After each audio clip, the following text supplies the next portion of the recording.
ఒకటి దినవృత్తాంతముల గ్రంథము 19వ అధ్యాయము. ఇది అయిన తర్వాత అమ్మోనీయుల రాజైన నాహాసు చనిపోగా అతని కుమారుడు అతనికి మారుగా రాజాయను.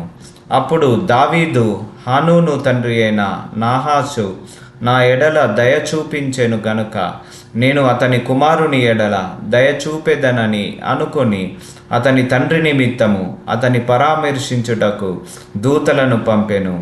దావీదు సేవకులు హనూనును పరామర్శించుటకై అమ్మోనీయుల దేశమునకు వచ్చినప్పుడు అమ్మోనీయుల అధిపతులు హూనుతో, నిన్ను పరామర్శించుటకై నీ యొద్దకు దావీదు దూతలను పంపుట నీ తండ్రిని గణపరచుటకే అని నీవనుకొనుచున్నావా? దేశమును తరిచి చూచి దాని నాశనము చేయుటకే గదా అతని సేవకులు నీ యొద్దకు వచ్చి ఉన్నారు అని మనవి చేయగా, హనూను దావీదు సేవకులను పట్టుకొని వారిని గొరిగించి వారి వస్త్రములు పిరుదులు దిగకుండునట్లు నడిమికి కత్తిరించి వారిని పంపివేసెను. ఆ మనుషులు ఇంటికి వచ్చుచుండగా కొందరు వచ్చి వారిని గూర్చిన వార్త దావీదునకు తెలియజేసిరి. వారు బహు లజ్జాక్రాంతులై ఉండిరి గనుక వారికి ఎదురుగా మనుష్యులను పంపి, మీ గడ్డములు పెరుగుదనుక మీరు యెరికోలో ఉండి తరువాత రండని రాజువారికి వర్తమానము పంపెను.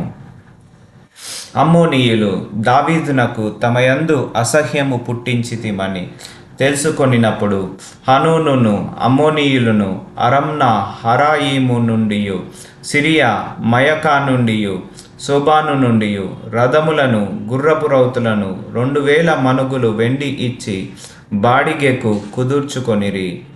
32,000 రథములతో వచ్చునట్లు జీతమిచ్చి మయకా రాజును అతని జనులను కుదుర్చుకొనిరి.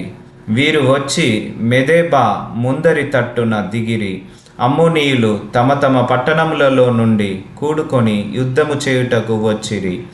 దావీదు ఈ సంగతి విని యోవాబుని సైన్యములోని పరాక్రమశాలులనందరినీ పంపెను. అమ్మోనీయులు బయలుదేరి పట్టణపు గవిని యొద్ద యుద్ధ పంక్తులు తీర్చిరి. వచ్చిన రాజులు ప్రత్యేకముగా బయట భూమిలో యుద్ధమునకు సిద్ధముగా నిలిచిరి. తాను 2 సైన్యముల మధ్యను చిక్కుబడి ఉండుట చూచి యోవాబు ఇజ్రాయేలీలలోని శ్రేష్ఠులలో పరాక్రమశాలులను ఏర్పరచుకొని సిరియనులకు ఎదురుగా వారిని పంక్తులు తీర్చి కడమ జనులను అమ్మోనీయులకు ఎదురుగా వ్యూహపరిచి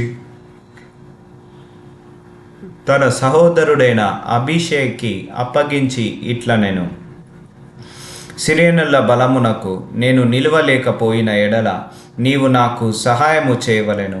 అమ్మోనీయుల బలమునకు నీవు నిలువలేకపోయిన ఎడల నేను నీకు సహాయము చేయుదును. ధైర్యము కలిగి ఉండుము. మనము మన జనుల నిమిత్తమును మన దేవుని పట్టణముల నిమిత్తమును ధీరత్వము చూపుదుము. యెహోవా తన దృష్టికి ఏది మంచిదో దాన్ని చేయును గాక.